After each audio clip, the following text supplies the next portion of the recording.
ارشاد فرمایا من یضمن لی ما بین لحیی و ما بین فخذی یضمن له الجنہ.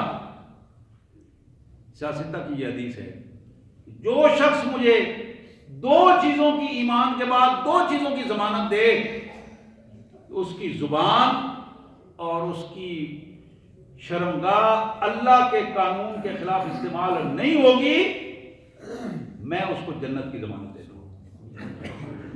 محمد الرسول اللہ اس کو جنت کی ضمانت دیتے ہیں صلی اللہ علیہ وسلم. زبان کو کنٹرول کرو، خواہشات نفسانی کو کنٹرول کرو. یہی بے حیائی کے ذرائع ہیں. پھر فرمایا النظر السہم مسموم من سہام ابلیس لعنہ اللہ.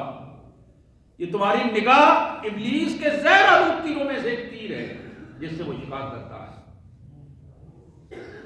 سورہ نور میں اللہ نے فرمایا کل للمؤمنین یغضوا من ابصارہم، عورتوں سے پہلے مردوں کو حکم دیا ہے کہ میرے رسول ان ایمان والے مردوں کو حکم دیں، اللہ کا حکم سنائیں کہ اپنی نظروں کو نیچا رکھا کریں،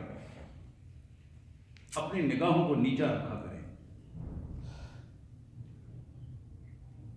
اور اس میں یہ عمر کا کوئی حساب نہیں بتایا کہ یہ مرد صاحب جو ہیں یہ 15 سال کے ہیں یا 75 سال کے ہیں.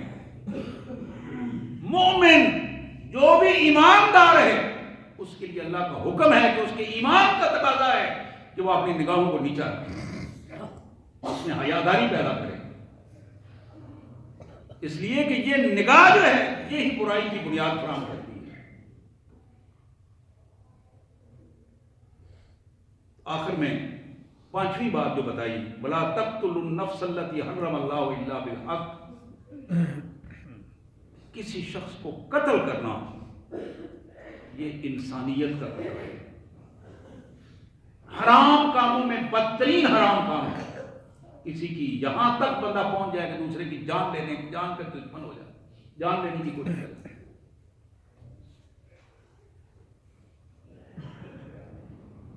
حضرات یہ 5 چیزیں سورہ انعام کی آیت نمبر 151 151 8ویں پارے میں اس کا مطالعہ کیجیے گھر جا کے. سورہ انعام 8ویں پارے میں آیت نمبر 151 5 چیزیں اللہ نے فرمایا میرے رسول یہ میرا خط ہے، اس خط کو میرے بندوں کو پڑھ کر سناؤ.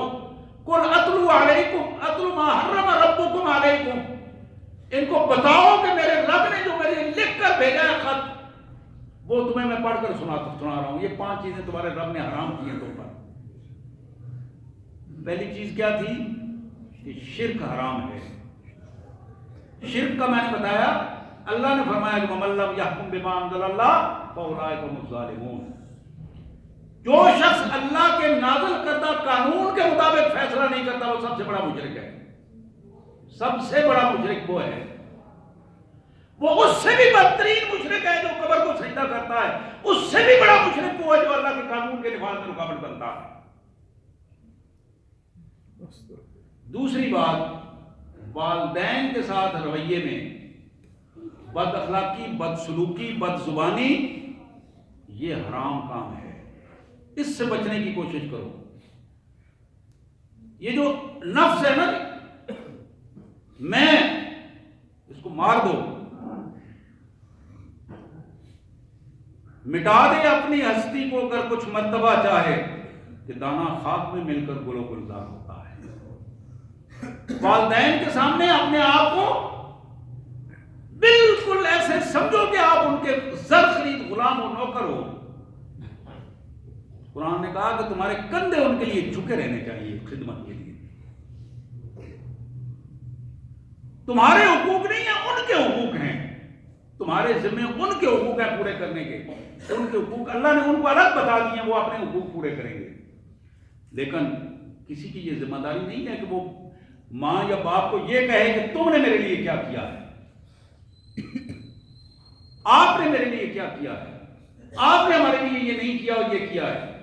یہ پوچھنا اولاد کی ذمہ داری نہیں ہے، یہ رب کی ذمہ داری ہے. رب پوچھے گا.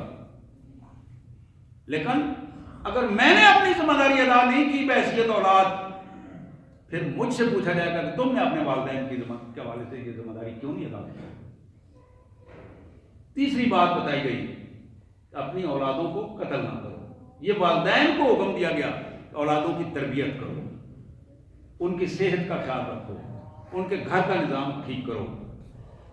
بے حیائی کھلی ہو یا چھپی ہوئی ہو، اس بے حیائی سے بچنے کی کوشش کرو اور کسی جان کو قتل نہ کرو. اللہ سے دعا ہے اللہ تبارک و تعالیٰ ان 5 چیزوں کے مطابق ہمیں عمل کی توفیق عطا فرمائے اور ہمیں توفیق دے کہ ہم اپنے آپ کو اللہ کے فرما بردار بندے ثابت کر سکیں. وآخر دعوانا ان الحمد للہ رب العالمین.